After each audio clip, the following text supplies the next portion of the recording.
Hello, my name is Chauntae Davies, and I'm here before you today as a survivor of decades of pain, trauma, and betrayal at the hands of Ghislaine Maxwell and Jeffrey Epstein, and the people who enabled them, and a government that for far too long refused to help. In 2002, I was living in California, a young woman with high aspirations of becoming an actress. I was already beginning to make a name for myself in the industry. A person I trusted, someone I thought was a friend, invited me to meet a powerful woman who could help advance my career.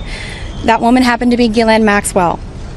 I was asked to give her a massage, though I had almost no experience, and when I did, she praised me and promised introductions to someone enormously powerful, someone who could change the course of my life, and that man was Jeffrey Epstein.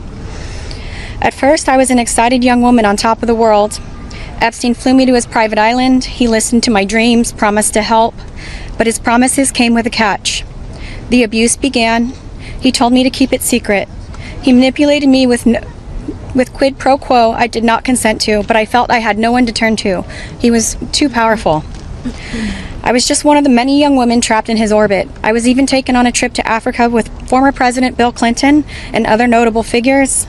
In those moments, I realized how powerless I was. If I spoke out, who would believe me? Who would protect me? Epstein himself was the most powerful leader of our country. Epstein surrounded himself, with the most powerful leaders of our country and the world. He abused not only me, but countless others, and everyone seemed to look away. The truth is, Epstein had a free pass. He bragged about his powerful friends, including our current president, Donald Trump. It was his biggest brag, actually. And while what I endured will haunt me forever, I live every day with PTSD. I live as a mother trying to raise my child while distrusting a world that has betrayed me. This kind of trauma never leaves you. It breaks families apart. It shapes the way we see everyone around us. But one thing is certain, unless we learn from this history, monsters like Epstein will rise again. There are files, government files, that hold the truth about Epstein, who he knew, who owed him, who protected him, and why he was allowed to operate for so long without consequence. Why was Maxwell the only one held accountable when so many others played a role? Why does the government hide this information from the public?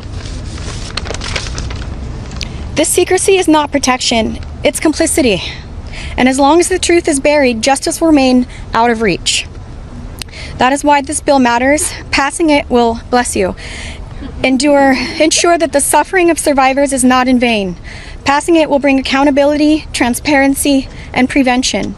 It will help protect the next generation of predators who seek to place themselves above the law through wealth, influence, and connections. This is not just my story. It is about every survivor who carries invisible scars. It's about the weight we live with daily. It is about the families broken and the future stolen. So I ask you, President Trump and members of Congress, why do we continue to cover up sexual abuse and assault? Who are we covering for? Let the public know the truth. We cannot heal without justice. We cannot protect the future if we refuse to confront the past. Thank you.